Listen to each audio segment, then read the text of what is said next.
E aí, pessoas, tudo beleza? Bom dia, boa tarde, boa noite, onde você estiver aí nesse mundão de Deus, ó, tudo bacana, tudo legal aí com você, onde você estiver nesse planeta, onde você estiver aí fazendo sabe-se lá o que, mas assistindo aqui nosso vídeo, né? Beleza? Ó, onde você estiver, muito obrigado, tá? Por você estar aí assistindo, muito obrigado mesmo, agradecendo também a Deus, né? Porque sem Deus a gente não faz rigorosamente nada, nem respira, nem nada, né?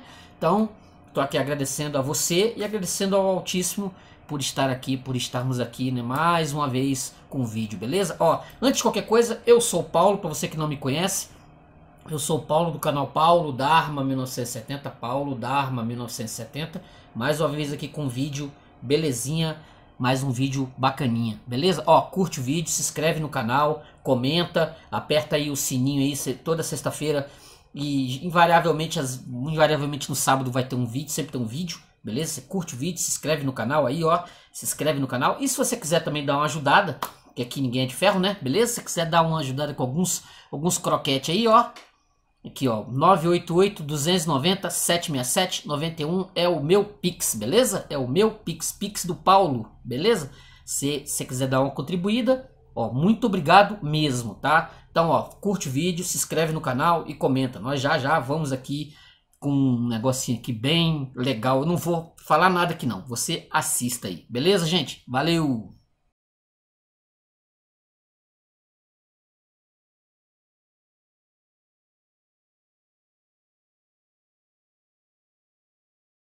E aí, pessoas? Tudo belezinha? Tudo bacana? Ó, eu antes de qualquer coisa, vocês que me acompanham sabem que tem um vídeo aí, ó, desse livro aqui. A Torre Negra, volume 5, Lobos de Cala, postado aí no canal Paulo Dharma 1970, beleza? Ó, Stephen King na veia, né? Vocês sabem que tem esse vídeo aí, tá postado aí no canal, beleza? Por que que eu tô mostrando esse livro aqui de um vídeo que já tá postado no canal? Porque esse livro aqui, você que não assistiu o vídeo sobre o quinto livro da Torre Negra, você talvez não saiba, mas esse livro aqui é a base para um outro livro de Stephen King, que ele faz uma junção muito interessante nesse livro aqui. Ele faz um crossover, né, de personagens de um romance dele que ele escreveu, que ele publicou em 1975, que ele escreveu entre 72 e 75. Esse A Hora do Vampiro ou Jerusalém Slot, tá? Esse material aqui, ó. O vídeo é sobre este livreto aqui, esse livro espetacular, espetacular, tá? Mas eu quero fazer uma alusão aqui porque quero fazer uma leitura de um trechinho que tem aqui que faz alusão a esse aqui, ó. É praticamente no final desse catatal aqui, ó. Olha só.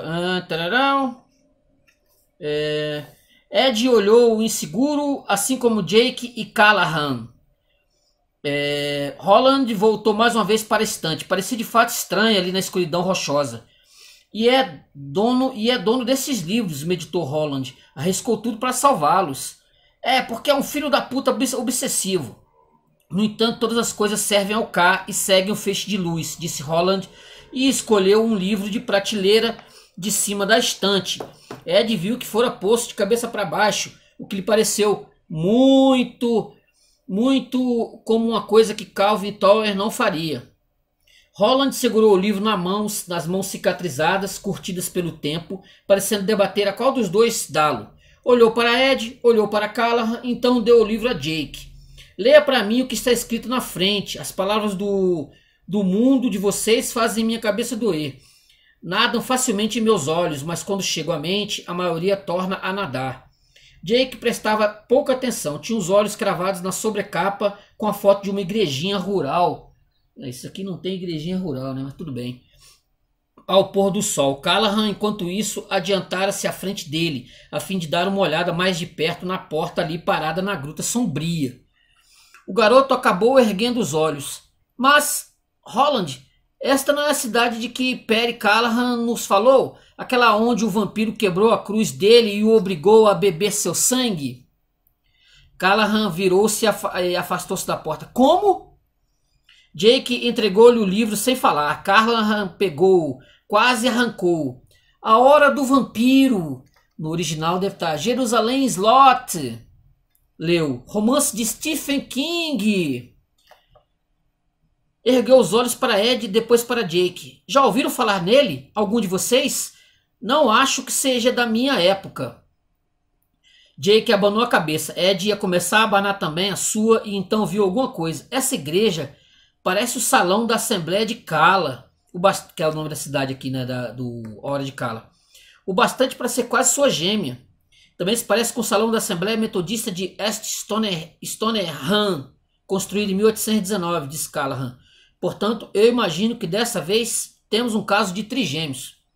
Mas sua voz soou muito distante de seus próprios ouvidos, tão oca quanto as vozes falsas que subiam flutuando do fundo da gruta. De repente sentiu-se falso a si mesmo, não real. Sentiu-se 19. É uma piada. Parte de sua mente tranquilizou-o. Tem de ser uma piada. A capa do livro diz que é um romance, portanto... Então lhe ocorreu uma ideia e ele sentiu uma onda de alívio, embora alívio condicional, certamente melhor que nenhum. A ideia foi de que as pessoas escreviam livros, faz de conta, sobre lugares reais. Era isso com certeza, tinha de ser. Olha a página 119, disse Holland. Eu pude entender um pouco, mas não tudo, nem quase o suficiente. Callahan encontrou a página e leu o seguinte. Nos primeiros dias do seminário, um amigo do padre... A voz se extinguiu, os olhos disparados sobre as palavras na página. Continue, disse Ed. Leia, padre, ou leio eu. Devagar, Callahan recomeçou. Um amigo do padre Callahan dera-lhe uma blasfema mostra de tapeçaria que o fizera soltar rajada de risada horrorizada na época, mas que foi parecendo mais verdadeiro e menos blasfemo com o passar dos anos. Deus me conceda a serenidade para aceitar o que não posso mudar, a tenacidade para mudar o que posso e a boa sorte para não foder tudo com muita frequência. Isso em letra inglesa antiga com o sol nascente no fundo. Agora, parado diante dos enlutados de Danny Glick, aquele antigo credo retornou. A mão que segurava o livro afrouxou-se. Se Jake não houvesse pegado o livro na certa, teria caído no chão da gruta. Você teve, não? Perguntou Ed. Você teve uma amostra de tapeçaria antiga dizendo isso. Frank Fowler me deu, disse Callahan, a voz pouco mais que um sussurro. No seminário, e Danny Glick. Eu oficiei em seu funeral, acho que já lhe contei isso. Foi quando tudo de algum modo pareceu mudar. Mas isso é um romance. Um romance é ficção. Como? Como é que pode? A voz de repente elevou-se num sinistro uivo. Para Holland, pareceu tão arrepiante quanto as vozes que subiam de baixo. Porra, eu sou uma pessoa real! Olha aqui, a parte onde o vampiro quebrou a sua cruz, informou Jake. Juntos, afinal, disse Barlow, sorrindo, o rosto forte, inteligente e bonito, daquela maneira aguda e proibitiva. E, no entanto, quando a luz mudou, pareceu... Pare! Disse Callahan no devido tempo. Faz meu coração doer. Diz aqui que o rosto dele fazia você se lembrar do duende que morava em seu armário quando você era criança, o Sr. Flip. Callahan tinha agora o rosto tão pálido que poderia ter sido ele próprio vítima de um vampiro. Eu nunca falei a ninguém sobre o Sr. Flip, nem para minha mãe. Isso não pode estar no livro, simplesmente não pode. Está, disse Jake apenas. Vamos falar sem rodeios, disse Ed. Quando você era criança, houve um Sr. Flip e você de fato pensou nele quando viu esse particular vampiro tipo 1, Barlow, correto? Sim, mas você acha que isso está nos levando a alguma coisa mais perto de Susanna? Sim. Chegamos ao âmago de um grande mistério, talvez o grande mistério. Creio que a Torre Negra está quase perto bastante para tocarmos. E se a torre está perto, Susanna também. Deixa eu ver se vai ter mais aqui. Assim, só para esse preâmbulo, é só para ver como é que é ele faz um crossover. Eu acho que ele chega até a falar sobre isso aqui. Deixa eu ver se ele vai aqui. Deixa eu ver se ele conta aqui alguma coisa aqui. Deixa eu ver se ele vai falar alguma coisa. O que acontece é o seguinte, gente. Esse livro, A Hora do Vampiro ou Jerusalém Slot, entendeu? É um negócio espantoso. É um negócio espantoso. Eu não me lembro de ler um negócio tão espantoso na melhor das, sim, de terror. Terror na verdadeira acepção da palavra. Um livro que faz com que você comece realmente a acreditar que existem vampiros por aí. Entendeu? Porque a forma como o Stephen King escreve... História de uma cidade, essa Jerusalém Slot, né? Salem Slot, no título original, né? Porque é um resumo de Jerusalém, então aí o pessoal chama de Salem Slot. Essa Jerusalém Slot, essa cidade, tem um Bill Mears, que é um escritor, que ele tá indo fazer uma... Ele era da cidade, ele foi embora há muitos anos, ele tá voltando lá pra refazer os espíritos, os demônios dele, né? Os demônios de infância, de coisas que aconteceram com ele há muito tempo atrás. A tal da Jerusalém Slot, ela é uma cidade muito antiga, é uma cidade pacata do meio oeste lá dos Estados Unidos, e ele é um escritor e ele tá voltando lá porque tem coisas mal resolvidas na vida dele, desde que ele foi ter uma mansão, uma casa lá, uma casa que de onde a pessoa está na cidade dá para ver ela de longe, uma grande mansão, e aconteceu coisas horríveis nessa casa, há muitos anos atrás, quando ele tinha 4 anos de idade. Aí ele resolve lá, ele está escrevendo um romance baseado nessa cidade, aí ele começa a se envolver com o povo da cidade, e ao mesmo tempo chegou um sujeito muito estranho, que ele vai alugar uma lojinha lá, uma lojinha com peças antigas, etc. Aí esse sujeito, ele compra essa mansão que tá caindo aos pedaços. Ninguém tem muita coragem de chegar lá. Ninguém tem muita coragem de chegar nessa mansão. O próprio Ben Mears, ele vai lá vai tentar expulsar os próprios demônios interiores dele, né? Os demônios dele, voltando lá a tal da casinha. E ao mesmo tempo, o Stephen King vai fazendo um relato assim, de enxadrezista, né? Dos moradores, os principais moradores da cidade, os seus hábitos, vai falar de um por um, de seus hábitos bons ou não tão bons, coisas obscurecidas, aquelas coisas bem freudianas, né? Que o indivíduo tem, que ninguém sabe, ou tá dentro do lar, na casa, aquelas coisas que você tem, você que tá aí, você sabe do que eu estou falando, que nós todos temos nossos segredinhos, o Freud diz muito isso, nós temos os nossos segredinhos, e aí as pessoas vão vivendo suas vidinhas. E só que esse povo, esse indivíduo que comprou essa casa, eles são vampiros. Eles são vampiros. E só que ninguém está sabendo disso. E começam a acontecer fatos estranhíssimos, esquisitíssimos no lugar. E pessoas, assim, o cachorro que é empalado no cemitério, um irmão sai com outro irmão para ir para uma casa de um amigo e esse menino desaparece. São coisas assim, bem estranhas que vão acontecendo ao longo nesse período, nessa cidade. Até explicar que focinho de porco não é tomada, muitas pessoas já estão nas mãos desses vampiros. E assim, diferente de livros lá do Bram Stoker ou outros livros de vampiro, esse realmente é assustador. Eu digo isso para você porque assim, ele além de assustador, ele é hipnótico. Eu não sei que cargas d'água, eu não sei o que o Stephen King colocou aqui, que você fica em transe. Você, leitor, fica em transe com esse negócio aqui, entendeu? Por isso que eu falo pra vocês, eu não me lembro de ter lido uma ficção baseada em ficção, né? Ó, ficção, igual tá falando, ó, ficção, uma ficção que chegasse às raias assim, de você realmente passar a acreditar que a noite ela é feita para os vampiros. Por exemplo, proteja-se na sua casa com tenham crucifixos, pelo amor de Deus. Porque se isso aqui sair da mente do Stephen King, tiver um pingo de verdade, nós estamos perdidos. Nós estamos perdidos. É um negócio inacreditável. Eu tô falando isso, gente. Eu tô falando isso. Se você tem algum problema de ler coisas assim, realmente assustadoras, que você vai ler algo realmente assustador, que vai te assustar, que vai fazer você mudar os seus conceitos com relação ao mal, que o mal é feio pra caramba, O mal é horrível, tá? É escuro, é sangrento.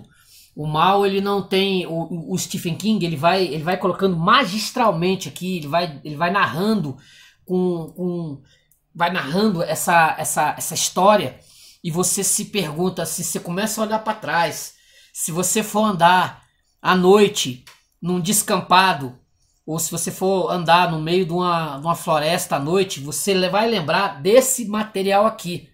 Você vai lembrar desse livro aqui. Eu separei uma passagem. O livro é um estouro. Ele vai contar, ele vai fazer, né? Como eu disse, os bispos. Vai ter todas as peças do xadrez, porque o Barlow, que é o vampirão aqui, ele mesmo se coloca como uma figura. Ele é um vampiro antiquíssimo. Ele, inclusive, vai aparecer. O nome dele vai aparecer aqui no Lobo de Cala, né, na história do Callahan. Entendeu? Vai aparecer aqui. Que o Callahan tá aqui. E ele vai se surpreender por ele estar fazendo parte de um livro de ficção. Mas aí, esse Callahan é um vampiro antiquíssimo. E ele vai aparecer aqui nessa cidade para destruir com a cidade. E isso vai acontecer. Ele vai acabar, o vampiro, ele vai destruir com a cidade. Vai sobrar pouquíssimas pessoas vivas. Ele vai eliminar praticamente a cidade inteira. A cidade vai virar uma cidade fantasma. Vai virar uma cidade fantasma. É um negócio impressionante. Porque a figura do vampiro, ele não poupa ninguém, nem criancinha de berço. Não poupa ninguém. É um negócio incrível. Gente, eu tô falando, é um negócio incrível. Eu não me lembro, tô falando sério, de ter lido nenhuma entrevista com o vampiro, aqueles da Anne Rice, que são filhotes disso aqui. Isso aqui é um negócio impressionante, gente. Eu cheguei em casa um dia do meu trabalho, cheguei hipnotizado. Eu levei algumas horas para eu voltar ao meu estado normal. Que não é, diga-se passagem, lá grande coisa, né? Mas de qualquer forma, para voltar ao meu estado normal, como pessoa, eu fiquei hipnotizado com esse trem aqui. Eu não sei se os outros livros do Stephen King, não tô falando da série da Torre Negra, eu tô falando dos outros, né? Tem essa carga enorme de mimetismo, como é que é? De hipnotismo, mesmerismo. A palavra que eu quero colocar é essa, de te mesmerizar, entendeu? Se você não sabe o que é mesmerizar, dá uma procurada, dá uma gugada aí, você vai ver o que é mesmerizar. É um negócio impressionante, impressionante. Eu não sei se esse vídeo vai ter 1 milhão de visualizações. Eu não sei se existe vídeos outros, eu não fiz questão de olhar na internet sobre esse livro aqui, não sei de qual é, não sei a opinião dos outros, não busquei, unicamente eu fui pegar o livro para ler exatamente porque o Stephen King fez referência na série que eu tô lendo, a Torre Negra. Aí eu falei, poxa vida, assim, muito legal, né? E eu já tô, assim, já vou adiantando que eu já tô mais ou menos percebendo como vai ser o final disso aqui, mas tudo bem. Ele faz referência. Aí eu fui na biblioteca e peguei o livro. Vou assim, ele tá fazendo a referência. E provavelmente no volume 6 da Torre Negra, o Callahan como essa parte que eu li, ela é do final, ele vai se haver com ele sendo um personagem de um livro chamado Salem Slot, né? Então eu falei, eu vou ler o livro, né? E fiquei assim, fiquei de cara. Um negócio impressionante. Olha só aqui, ó. Olha só, a passagem aqui, ó. Quando terminou, Matt ficou em silêncio por um instante. Depois disse, e então, acha que estou louco? Está disposto a fazer com que as pessoas pensem isso, disse Callahan, embora tenha convencido o Sr. Mears e seu próprio médico. Não acho que esteja louco. Afinal, minha profissão é lidar com o sobrenatural. É meu pão e vinho, se me permite um trocadilho. Mas vou lhe contar uma história. Não garanto que seja verdadeira, embora eu acredite que seja. Diz respeito a um amigo meu, o padre Raymond Bissonnet, responsável por uma paróquia na Cornualha, ao longo da chamada Costa do Estanho. Já ouviu falar? Já li a respeito. Há uns 5 anos ele me escreveu dizendo que fora chamado a uma região remota da paróquia para presidir a cerimônia fúnebre de uma moça que definhara até morrer. O caixão estava cheio de rosas silvestres, o que Ray achou estranho, mas o que lhe pareceu realmente grotesco foi que a boca da moça fora aberta com graveto e enchida de alho e tomilho. Mas são os tradicionais amuletos contra a volta dos mortos, receitas populares. Ray sondou o pai da moça, que lhe disse com naturalidade que ela fora morta por um incubo. Um incubo. Conhece o termo? É o vampiro sexual? É o vampiro sexual. A moça foi prometida por um rapaz chamado Bannock, que tinha uma grande pinta vermelha num lado do pescoço. 2 semanas antes do casamento, ele foi atropelado e morreu. 2 anos depois, a moça ficou noiva de outro homem, rompeu o noivado subitamente 1 semana antes de as proclamas correrem pela segunda vez. Disse aos pais que John Bannock vinha lhe fazendo visitas noturnas e que fora infiel com ele. O segundo noivo estava mais preocupado que fosse insanidade do que manifestações demoníacas. Seja como for, ela definhou, morreu e foi enterrada segundo os antigos ritos da igreja.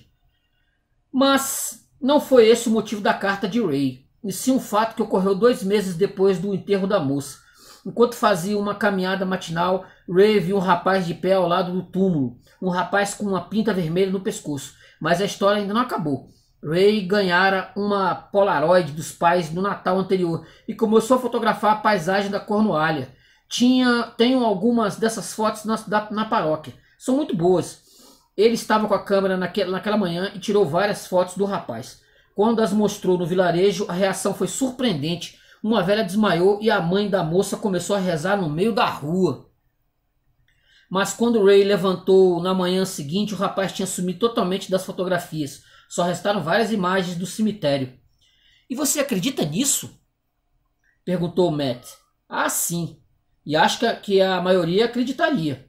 As pessoas comuns não duvidam tanto do sobrenatural quanto os escritores dão a entender. Muitos autores que tratam desse tema são mais céticos em relação a espíritos e demônios do que o cidadão comum. Lovecraft era ateu. Edgar Allan Poe era um transcendentalista de meia tigela. E Hawthorne era religioso só por fora. Vejo que é muito versado sobre o tema, notou Matt. O padre encolheu os ombros. Quando criança, eu me interessava por ocultismo, e mais tarde minha vocação religiosa acentuou esse interesse em vez de eliminá-lo, ele suspirou. Mas ultimamente venho me interrogando sobre a natureza do mal que existe no mundo, e isso não tem sido muito agradável. Então, você investigaria algumas coisas para mim e teria alguma objeção em levar consigo um pouco de água benta e algumas hóstias? Está tocando em questões teológicas delicadas, disse Callahan, com genuína gravidade. Por quê? Ainda não vou negar seu pedido, disse Callahan. E devo dizer que se tivesse falado com um padre mais jovem, ele teria aceito imediatamente sem nenhum escrúpulo. Sorriu com amargura. Eles encaram os artefatos da igreja como algo simbólico e não prático, como o cocar e o bastão de um xamã. Esse jovem padre podia achá-lo louco, mas se espalhar um pouco de água benta ajudasse a acalmá-lo, não haveria problema. Eu não sou capaz disso. Se fosse fazer essas investigações com um belo terno e nada embaixo do braço, a não ser um exemplar de um livro da feiticeira Sibyl Leek, seria um assunto entre mim e você. Mas se eu for com a hóstia, então irei como representante da Santa Igreja Católica, pronto para realizar os ritos mais espirituais no meu ofício. Então irei como representante de Cristo na terra. Ele olhava para Matt de modo sério, solene. Posso ser um padre lamentável, um pouco cansado, um pouco cínico e sofrendo ultimamente de uma crise de fé ou identidade, mas ainda acredito bastante no poder admirável, místico, apoteótico da igreja, que personifico para não aceitar levianamente seu pedido. A igreja é mais do que um monte de ideias, como os padres mais jovens parecem acreditar. É mais do que um grupo de escoteiros espiritual. A igreja é uma força, e não se coloca uma força em movimento de modo leviano. Ele lançou um olhar severo para Matt. Você entende isso? É vital que entenda. Eu entendo. A noção de mal na igreja católica passou por uma mudança radical nesse século. Sabe por quê? Cara, eu acho isso tão espetacular, bicho. O Stephen King dando uma lição de catolicismo, de cristianismo para muito negro por aí, hein? A noção da igreja católica passou por uma mudança radical nesse século. Sabe por quê? Imagino que tenha sido por causa de Freud. Muito bem. A igreja desenvolveu uma nova noção ao longo do século XX, a do mal com M minúsculo, e o demônio deixou de ser um monstro de chifres vermelhos, rabo pontudo e cascos fendidos, ou uma serpente rastejando no jardim do Éden, embora essa seja uma imagem psicológica muito adequada. O demônio, segundo o evangelho de Freud, seria um id gigantesco e complexo, o subconsciente de todos nós. Certamente um conceito mais admirável do que o de espectros ou demônios de olfato tão sensível que até um padre com gases é capaz de expulsá-los, observou Matt. Admirável, sem dúvida, mas impessoal, impiedoso, intocável. Expulsar o demônio criado por Freud é tão impossível quanto o desafio lançado a Shylock, remover uma libra de carne sem derramar uma gota de sangue. A Igreja Católica foi obrigada a rever toda a sua concepção do mal, com os bombardeios no Camboja, a guerra na Irlanda e no Oriente Médio, os levantes nos guetos e os milhões de males menores que são soltos no mundo diariamente como uma praga de mosquitos. Está a caminho de deixar seus paramentos e reemergir como um organismo socialmente ativo e consciente. A periferia vencendo o confessionário, a comunhão subordinada ao movimento dos direitos civis e a renovação urbana. A igreja está a caminho de plantar os dois pés na terra, onde não existem bruxas, nem incubos, nem vampiros, disse Matt. Apenas abuso infantil, incesto e agressão ao meio ambiente. Exato. Você odeia isso, não? Disse Matt. Sim, respondeu Callahan. Acho abominável. É o jeito de a Igreja Católica dizer que Deus não morreu, só ficou meio caduco. E acho que essa é a minha resposta, não? O que você quer que eu faça? Aí Matt lhe disse. Callahan refletiu e disse, você percebe que seu pedido vai de encontro a tudo que eu acabei de lhe dizer? Ao contrário, acho que é a sua chance de pôr a sua igreja à prova. Callahan respirou fundo. Certo, eu concordo, com a condição. Qual? Que todos os participantes dessa expedição passem primeiro na loja do Sr. Straker. O Sr. Mears será o porta-voz e falará francamente com Straker sobre tudo isso. Todos teremos a oportunidade de observar as reações dele e ele terá a chance de rir na nossa cara. Aí ele vai dar aqui os pontos aqui. Gente, e além disso tudo que eu falei, ele dá um panorama. Como o livro foi escrito entre 72 e 75, então ele é muito forte esse universo, né, do mundo, do norte-americano vendo o mundo entre 72 e 75, os acontecimentos daquele mundo dos anos 70, da qual Stephen King estava ali estava vendo bem o que estava acontecendo.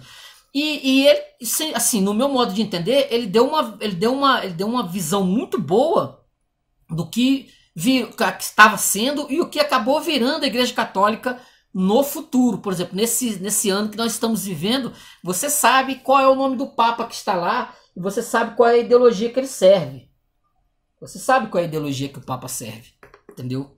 Assim, muitos católicos que eu conheço, eles, inclusive o próprio Olavo, né? Eles viam o Papa, para eles é uma figura muito importante, mas a ideologia tomando conta da Igreja Católica,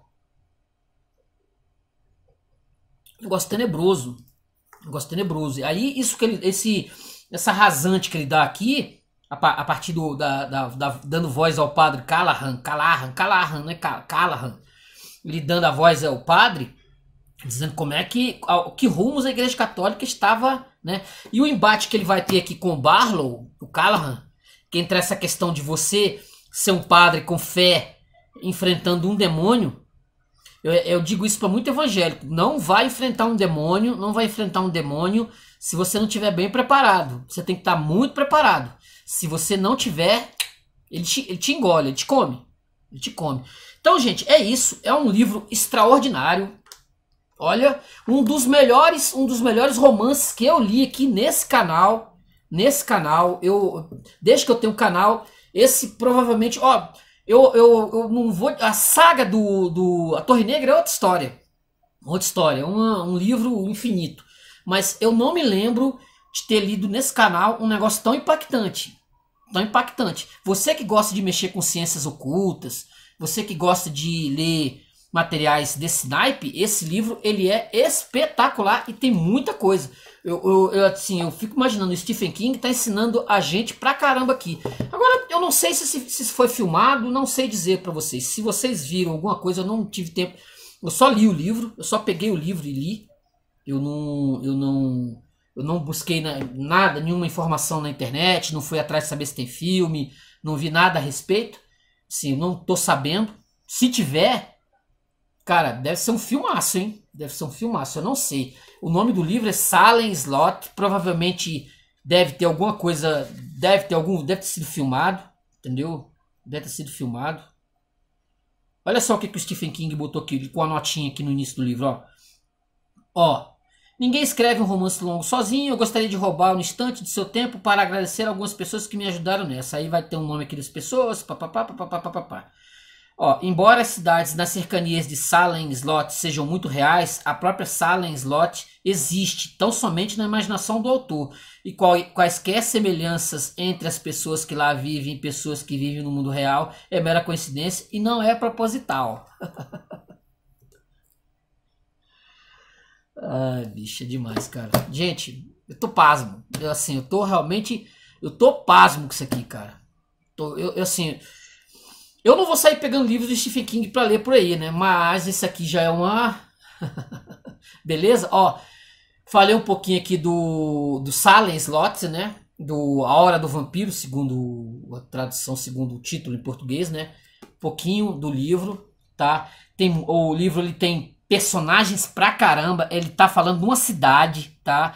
Então tem muita gente aqui na cidade. Como eu falei, cada tipo, com o dono do bar, o dono do hotel. Então tem nomes e mais nomes aqui, crianças, etc. E é um desfilar de nomes pra caramba, que você às vezes pega, você volta lá pra ver. Tem um tempo cronológico aqui de coisas acontecendo, ó, 9h10, não sei o que, 9h15, não sei o que. Tem quando chega a noite, o negócio só piora, né? Quando chega a noite, o negócio fica mais terrível, que as pessoas estão à mercê cada um que vai morrendo vai virando vampiro, né? Vai virando vampiro e vai pegando outros. É um negócio assim impressionante, de meter medo mesmo, Então, ó, curte o vídeo, se inscreve no canal. Eu sou o Paulo do canal Paulo Dharma. Aqui A Hora do Vampiro do extraordinário Stephen King. Provavelmente para mim o melhor escritor vivo hoje das Américas é esse sujeito aqui, entendeu? Não deve ter outro escritor com esse modus operandi de escrever e de narrar. Duvido. A Hora do Vampiro de Stephen King. Espero que vocês tenham gostado do vídeo aí e leiam esse livro aqui que vale a pena pra caramba, beleza, gente? Valeu, até a próxima, tchau. Curte o vídeo aí, hein? Se inscreve no canal.